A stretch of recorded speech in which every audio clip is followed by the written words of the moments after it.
No, she's not my BFF anymore. Di po yun ang Beyonce na nakilala ko.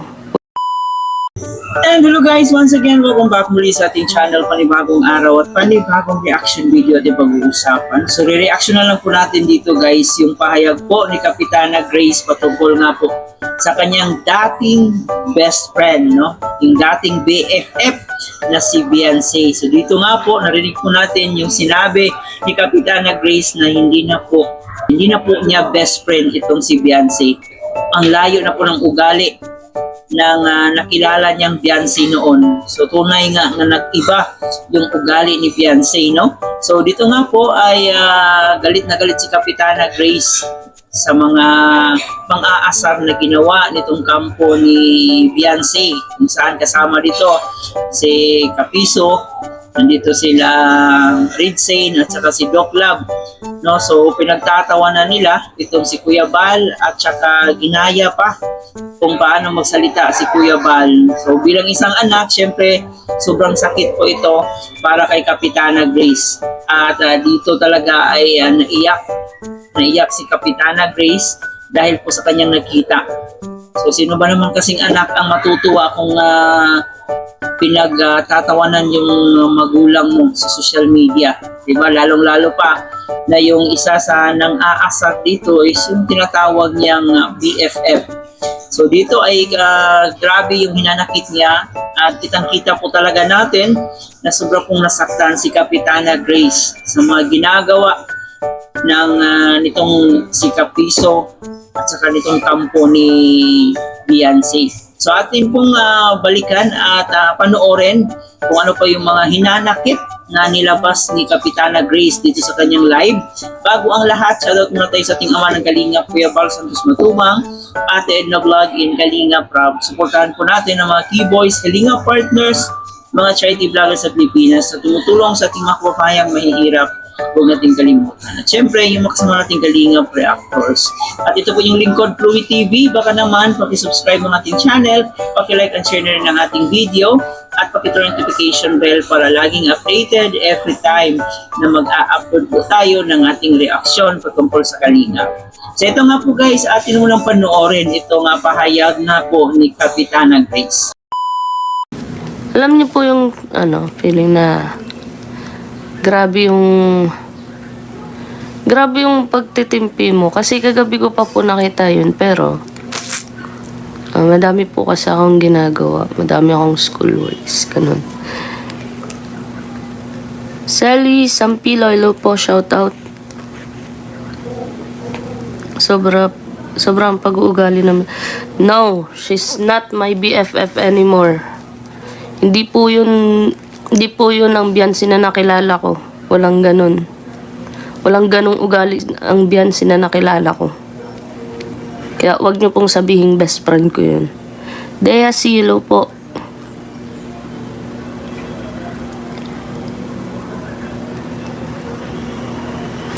HNE, ayan, shoutout po. Kaya nga po hindi na rin ako nakapagpigil kasi sabi ko kagabi pa talaga dapat, kaso anong oras na po yun 2 AM na po ata yun. Gustong gusto ko talaga mag live pero pinigilan ko pa yung sarili ko kasi anong oras na din at baka hindi na din ako patulugin ng kabadtripan ko. Pinilit ko lang matulog. Ma'am Elise, hello po. Thank you po. Yan, pa-support po nung compose ko na kanta. Wala na. Sinaniba na yun ng ibang tao, kaya wala na yung Beyonce na nakilala ko.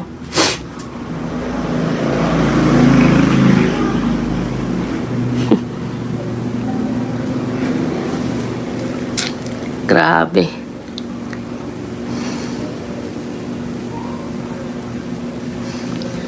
Alam niyo po ba yung manggigigil ka na lang kasi hindi maganda yung sinasabi sa magulang mo. Kakainis lang po, sobra.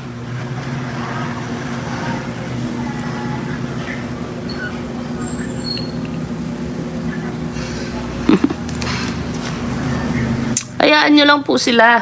Hayaan nyo lang sila.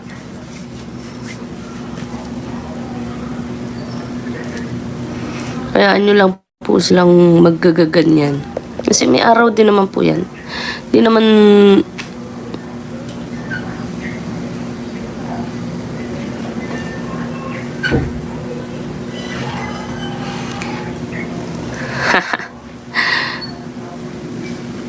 Ma'am Elvira de la Cruz, ayan.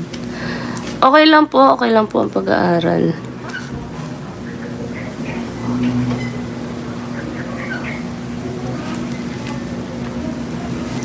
Okay lang naman po. Hindi po kasi ako papayag ng ganon. Sorry po sa boses ko kasi masama po ang pakiramdam ko pero hindi na kaya ng ano ko. Hindi na po kaya ng tawag nito. Hindi na kaya ng sarili ko na manahimik lang.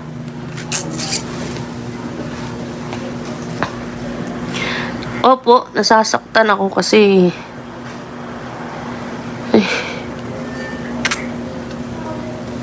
nasasaktan ako kasi sobra na yung ginagawa nila kay Papa. Hindi na po maganda.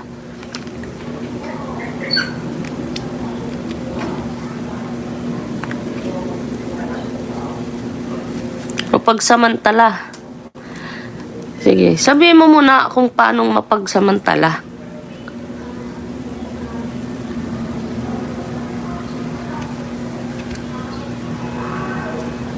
May basher po tayong nakapasok dito.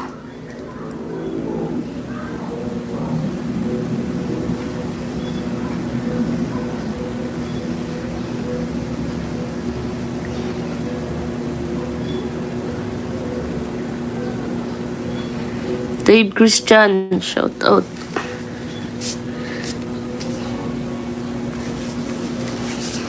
Wala po eh. Nagbago na rin ako. Nagbago na rin po ako.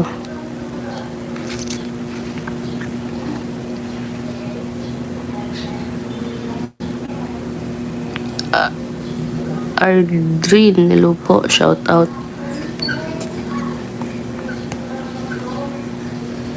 Grabe, hindi ko...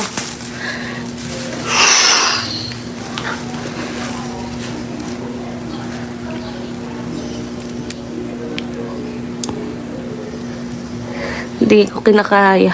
Ang sakit sa dibdib.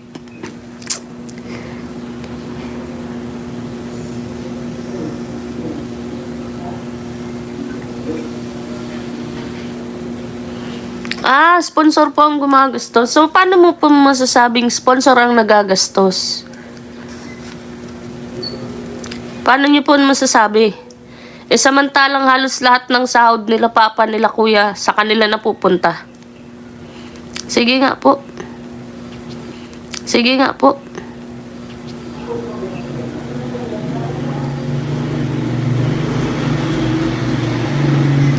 Sige nga.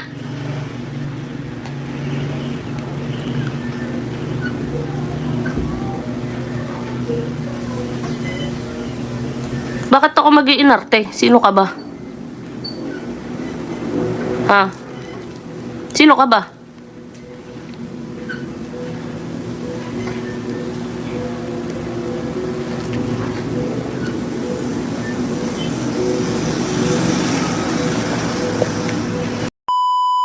At yun, nakita po natin kung gaano nasaktan si Kapitana Grace sa mga ginagawa nitong kampo ni Beyonce dito kay Kuya Bal, kung saan pinagtatawanan pa nila si Kuya Bal doon sa live ata yun ni Beyonce, kung saan kasama niya dito si Kapiso, nandito si yung iba pa lang kasama. So grabe yung pamamahiya na ginawa ni Beyonce, no? Nakakagalit bilang isang anak na makikita mo na pinagtatawanan yung papa mo. At alam mo talaga na noon ay isa ang papa mo sa tumulong dito sa tinatawag mong BFF. Isa ang papa mo sa nagbigay ng magandang buhay dito sa yung dating BFF. Ngayon, ay kinakalaban, no? Pinagtatawanan sa social media.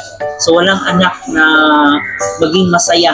So hindi rin natin masisisi si Kapitana Grace sa kanyang naging pahayag dito na tila ba tinalikuran na niya yung pagiging BFF nila ni Beyonce dahil po sa pambabastos na ginawa dito ni Beyonce sa kanyang ama na si Kuya Bal Santos Matubang. So dito rin po guys naglabas ng pahayag, no? Mas lalong uminit yung mga bashers ni Beyonce, mas lalong nagalit yung mga Kalingap supporters sa mga pinagagawa nitong si Beyonce. Dito ay nakita nga talaga natin yung tunay na ugali ni Beyonce na grabe, ang laki ng pinagkaiba nung ugali ni Beyonce noong simula pa lang nung nakita siya ng Kalingap compare ngayon. Sobrang napakalayo ng pinagkaiba.